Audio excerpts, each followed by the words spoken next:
حضور رسول اللہ صلی اللہ علیہ وسلم کی ایک حدیث ہے، انا خاتم الانبیاء وانت یا علی خاتم الاولیاء. یہ ٹھیک ہے جی. اس میں لفظ خاتم جو ہے دونوں جگہ ہم معنی ایک معنی کے طور پر استعمال ہوا ہے. ویسے بھی عربی میں جب خاتم مضاف ہو اس کے مقابلے پر جمع کا سیوا ہو، اس میں خاتم کے معنی بہترین چیز کے ہوتے ہیں. حضرت مسیح علیہ السلام کو اللہ تعالیٰ نے خود خاتم الاولیاء قرار دیا ہے. ان دو خاتم الاولیاء، حضرت علی کے خاتم الاولیاء اور حضرت مسیح السلام کو جو اللہ تعالیٰ نے خاتم الاولیاء قرار دیا ہے، اس میں مطابقت کس طرح پیدا کریں گے؟ کیا آخری سوال کیا ہے اس کو ذرا بتائیں. میں اور تو جو بات کسی اور تو حضور خاتم جب استعمال ہوتا ہے مضاف ہو. جی جی میں سمجھ ہوں آپ کی بات. اگلا سوال آپ کریں. خاتم یعنی حضرت مسیح السلام کو اللہ تعالیٰ نے خاتم الاولیاء قرار دیا، تو خاتم الاولیاء اور خاتم الاولیاء جو دو ہم کس طرح میں آپ کو سمجھا ایک وقت میں کیسے ہو گئے؟ جی میں بتا دیتا ہوں. بات یہ ہے کہ خاتم بہترین ہو سکتا ہے زمانے کی نسبت سے اور لامحدود نسبت سے بھی. جی ایک وقت میں طب میں ایک آدمی خاتم کہلا سکتا ہے، دوسرے وقت میں دوسرا کہلا سکتا ہے. اور ہر فن میں یہ تو نہیں کہ ایک خاتم آ جائے تو دوسرے خاتم کی گنجائش نہیں باقی رہتی. ہر مضمون کے کئی خاتم ہوتے ہیں. جی مثلا شاعری میں صرف متنبی تو خاتم نہیں ہے، شاعری میں غالب بھی خاتم ہے اپنے رنگ میں، اور شیکسپیئر ڈرامے میں خاتم ہے. ادھر آپ اپنے آغا حشر کشمیری کو خاتم کہتے ہیں. اور دنیا میں اور بھی ڈراماٹسٹ ہیں مختلف قوموں کے جو خاتم اپنے اپنے مضمون کے کہلا سکتے ہیں. لیکن حضرت صلی اللہ علیہ وسلم تنہا خاتم ہے، اس لیے کہ یہ نام خدا، نبوت میں خاتم کا لقب صرف خدا دے سکتا تھا. جی اور خدا نے ایک ہی کو دی ہے، اس لیے اس کے سوا خاتم ہے ہی کوئی نہیں، مجبوری ہے. اور اگر ولایت میں ایک سے زیادہ نام مل گئے ہیں اور صاحب اختیار لوگوں نے دیے ہیں تو پھر اس میں کوئی کلیش نہیں ہے. بہترین ان معنوں میں نہیں ہوتا کہ مقابلہ ہو گیا اگلے پچھلے افراد کا اور پھر بہترین کا بھی، یہ تصور ہی غلط ہے. ایک سپرلیٹو ڈگری ہے ایکسیلنس کی تعریف میں.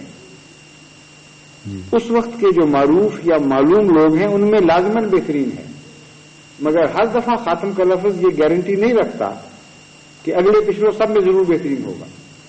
ٹھیک ہے. حضرت صلی اللہ علیہ وسلم کی دفعہ چونکہ خدا تعالیٰ صاحب علم نے بات کی ہے جو عالم الغیب ہے گزشتہ اور آئندہ زمانوں کا، اور اس خدا نے بات کی ایک ہی دفعہ کی ہے. یہ بس میرا سوال بھی اسی لیے پیدا ہوا تھا کہ حضور نے جو رسول اللہ صلی اللہ علیہ وسلم نے فرمایا خاتم الانبیاء، اس کے ساتھ خاتم الاولیاء فرمایا، اس وقت وہ دونوں اس موقع کے لحاظ سے ہم معنی الفاظ تھے.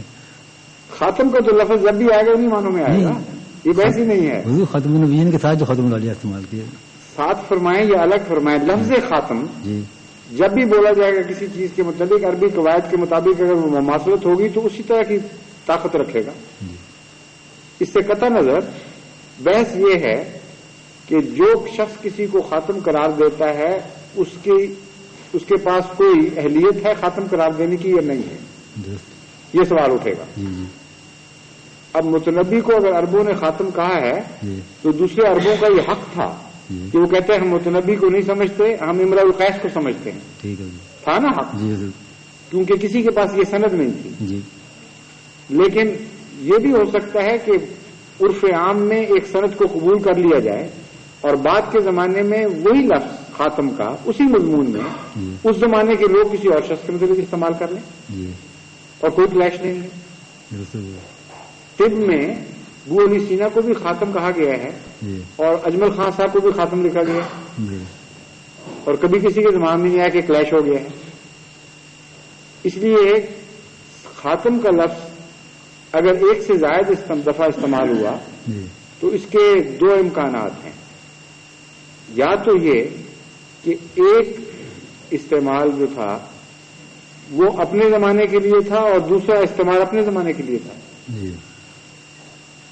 اور دونوں جائز ہیں. ٹھیک ہے. دوسرا اس کا مفہوم یہ ہو سکتا ہے کہ خاتم کا لفظ جس طرح بالعموم تعریف کی انتہا کے لیے استعمال ہوتا ہے، دونوں قابل تعریف میں انتہا تک پہنچ گئے، بس اتنا ہی مراد ہے، موازنہ مراد ہی نہیں ہے۔ اور تیسری بات جیسے کہ میں نے بیان کی تھی، یہ دیکھا جائے گا کہ کہنے والا کون ہے۔ اگر اس کو سند ہے تو وہ لفظ خاتم کا ضرور ٹھیک بیٹھ جائے گا۔ ٹھیک ہے۔ حضرت صلی اللہ علیہ وسلم کو سند حاصل تھی کہ کسی کو ولایت کا خاتم قرار دیں، اور خدا تعالیٰ کو بدرجہ اولا سند حاصل ہے کہ کسی کو ولایت کا خاتم قرار دیں، اس لیے دونوں خاتم ہیں۔ اور اگر خدا کے علم میں ایک سے زیادہ خاتم ہوں تو پھر ایک سے زیادہ خاتم ہو سکتے ہیں۔ حضرت صلی اللہ علیہ وسلم کو متعلق ہم اس لیے نہیں کہتے کہ آپ اگلے پچھلوں میں خاتم کی وجہ سے منفرد ہیں، اس لیے کہتے ہیں کہ خدا نے آپ کے سوا کسی کو خاتم قرار ہی نہیں دیا۔ ٹھیک ہے، کوئی سند نہیں ہے، ساری دنیا کی کتابیں چھان ماریں، کہیں کسی مذہب کے دعوے میں ہی نہیں شامل کہ خدا نے کسی اور نبی کو خاتم قرار دیا ہو۔ اس لیے نہ صرف یہ کہ بہترین ہیں، بلکہ خدا کے علم کے مطابق اگلوں پچھلوں ہر زمانے میں ہر جگہ بہترین ہے۔